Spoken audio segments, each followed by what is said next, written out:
वालेकुम my dear friends, welcome to Tanya learns. आज हम क्लास 12th मैट्रिक्स चैप्टर का एनसीईआरटी क्वेश्चन नंबर 2 सॉल्व करेंगे। पूछा है, if a matrix has 24 elements, what are possible order it can have, what if it has 13 elements. हमें पता है कि जो मैट्रिक्स होता है वो रो इंटू कॉलम में होता है, मतलब प्रोडक्ट में होता है किसी दो नेचुरल नंबर के। तो हमें ऐसे नेचुरल नंबर ढूंढने हैं जिनका मल्टीप्लाई करने पर 24 आए।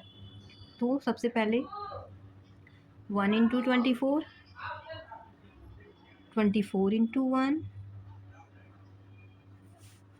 12 इंटू 2, 2 इंटू 12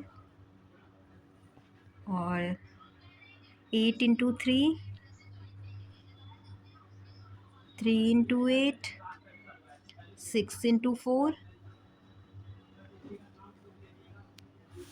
4 इंटू 6।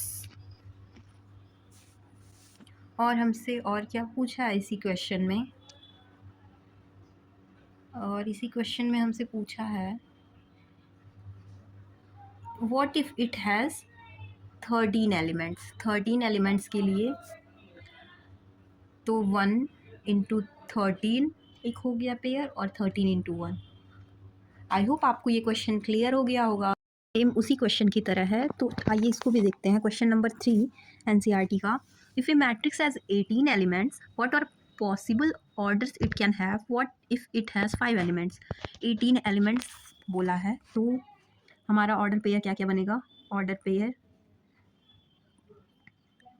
1, 18, 18, 1 और 2 इंटू 9, 9 इंटू 2, 6 इंटू 3, 3, 6 और फिर 9, 2 वो तो हो गया है। तो ये हमारे पॉसिबल ऑर्डर पेयर बनेंगे।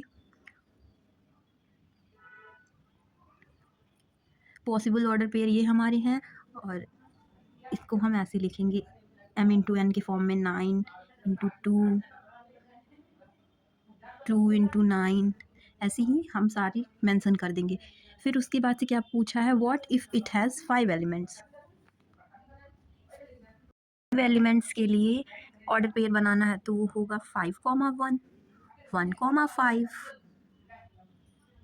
और इसको हम ऐसे मेंशन कर देंगे 5 इंटू 1, 1 इंटू 5।